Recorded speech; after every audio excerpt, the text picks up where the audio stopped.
Now next method is air permeability method for the determination of surface area of the powder. The principle involved for this method: the resistance offered to the flow of a fluid such as air through a plug of compacted powder is proportional to the surface area of the powder. होता क्या है कि इसमें जो है एक sample holder होता है जिसमें हम जिस भी पाउडर का सरफेस एरिया निकालना होता है उसको उसमें पैक कर देते हैं. After that we introduce the air and the resistance created on the powder surface of the powder may be measured by the manometer. ठीक है, इसमें हम जो सैंपल होता है उस सैंपल को एक होल्डर होता है उसमें पैक कर देते हैं. पैक करने के बाद जो है एयर इंट्रोड्यूस करते हैं. तो जितना ज़्यादा रेजिस्टेंस होगा उतना ही ज़्यादा उस पाउडर का सरफेस एरिया होगा और जितना कम रेजिस्टेंस होगा उतना ही उसका कम सरफेस एरिया होगा. इसके लिए हम जो इंस्ट्रूमेंट यूज़ करते हैं उसका नाम है फिशर सब्सीज साइजर इंस्ट्रूमेंट. अभी दिखा रहे हैं इसका कैसे क्या है इसका procedure.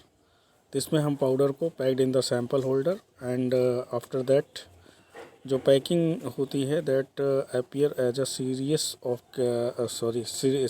Of capillaries at the constant pressure. उसमें कैपिलरी लगी होती हैं. कैपिलरी जो होती है कांस्टेंट प्रेशर पे काम करती है. ठीक है, मतलब कांस्टेंट प्रेशर रहता है उस कैपिलरी में जब हम एयर को इंट्रोड्यूस करते हैं. तो and the diameter of the capillary related to the average particle size. और जो डायमीटर होगा कैपिलरी का वही आपके पार्टिकल का एवरेज पार्टिकल साइज़ होगा. And the internal surface of the capillary is a function of surface area of the particle. और जो इंटरनल सरफेस होगा कैपिलरी का that is related to the surface area of the particle. पहले इसका method अपन समझ लेते हैं कि इसमें होता क्या है. तो इसमें जो मेथड है आपका वो इसमें जो आपका मेथड है दैट इज़ इन्वॉल्व एक मिनट यार, ये है आपका सब्सीज साइजर है. ठीक है, इसमें देखिए यहाँ पे ये आपका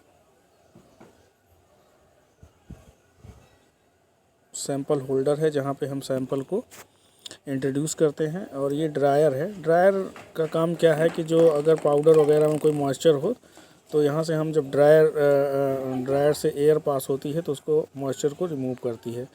दूसरा यहाँ से जो भी एयर आएगी आपकी वो ड्राई एयर यहाँ पे जाएगी. ठीक है, कैपिलरी से यहाँ से जो भी हम मीन्स एयर इंट्रोड्यूस करेंगे ये आपका एयर है. यहाँ से एयर होल्डर है या एयर कैपिलरी कह सकते हैं जहाँ से हम उसको पास करेंगे.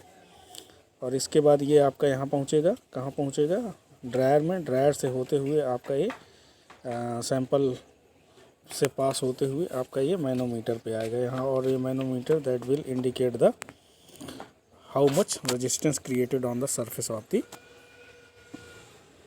Powder bed. ठीक है, तो इसमें इसका जो ये आपका इंस्ट्रूमेंट है इसमें देख लीजिए ये आपकी कांस्टेंट प्रेशर रेगुलेटर है. जब हम यहाँ से इस कैपिलरी के थ्रू प्रेशर को एयर को इंट्रोड्यूस करते हैं तो उसमें जो प्रेशर होता है उस प्रेशर को हम कांस्टेंट करते हैं. कांस्टेंट करने के लिए इसमें रेगुलेटर रहता है, उसको आप घुमा करके उसको सही कर दीजिए. Then this air is introduce into the dryer. From dryer that is reaches into the surface bed. जो आपका पाउडर है उसके सरफेस में पहुंचती है और जो वहाँ पे रेजिस्टेंस क्रिएट होगा वो रेजिस्टेंस आपका that will be measured by the manometer. यहाँ से आपको तो greater the resistance greater the surface area that is proportional. जितना आपका रेजिस्टेंस क्रिएट होगा उतना ही इसमें सरफेस एरिया होगा और जितना कम होगा उतना कम सरफेस एरिया होगा. And that can be measured by the जो आपका इक्वेशन यूज होगा for the measurement of the surface area वो है आपका पॉइसन इक्वेशन. पॉइजन इक्वेशन यहाँ पे देखिए, पॉइजन इक्वेशन होता क्या है। पॉइजन इक्वेशन आपका V equal to N into D की power 4 delta P T upon 128 L into ईटा।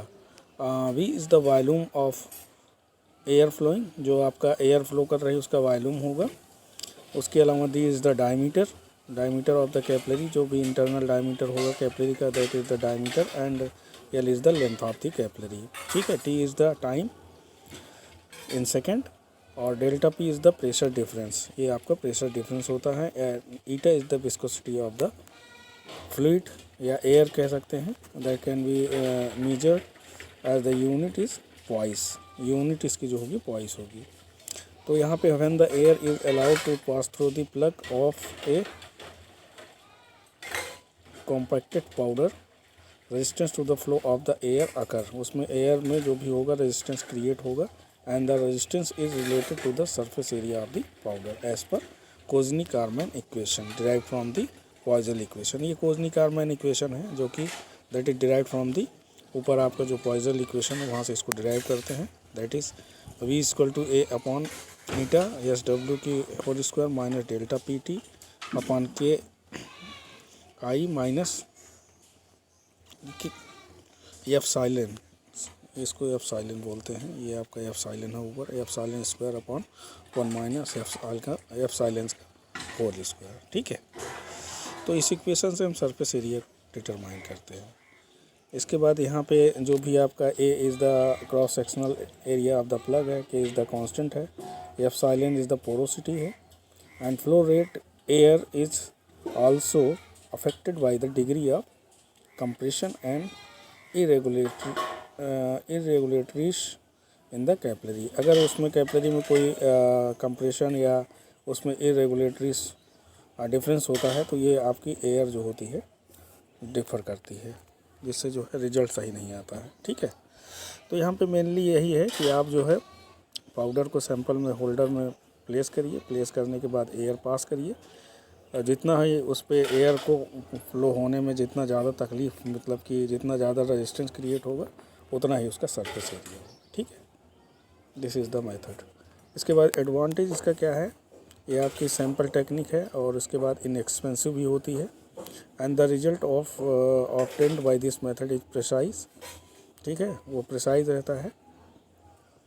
डिसएडवांटेज में जो है इसमें आपका जितनी बार आपको सैंपल करना है उतनी बार इसको आपको बार बार करना पड़ता है, तो टाइम टेकिंग होता है, और जो स्मॉल पार्टिकल्स होते हैं can not be determined by this method because it is settle down, that's why जो है उसमें पोर वगैरह जो भी हो तो उसमें जा कर के वो बैठ जाते हैं, तो उससे उसका सरफेस एरिया ब्लॉक हो जाता है, तो एयर जो है आसानी से पास नहीं हो पाती, तो हम उसको क्या करते हैं कि उसको हम आसानी से उसका सरफेस एरिया नहीं फाइंड आउट कर पाते हैं।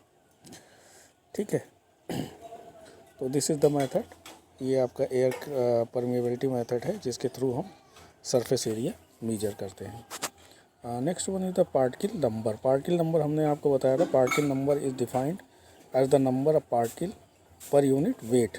1 ग्राम में जितने भी आपके पार्टिकल होते हैं उसको हम particle number, per unit weight है तो उसको particle per unit weight of the powder, and particle number can be derived by this equation as we know d equal to m upon b, so m equal to v into D, मतलब mass equal to volume into the density.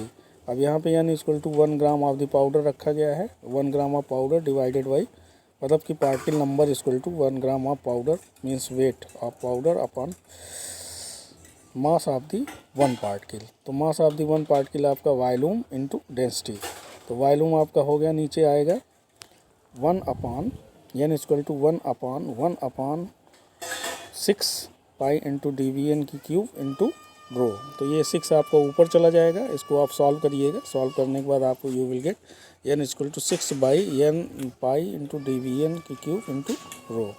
तो by this method, by this formula we can calculate the particle number of the powder. ठीक है, next आपका topic होगा derived properties, उसको भी फिर show करते हैं।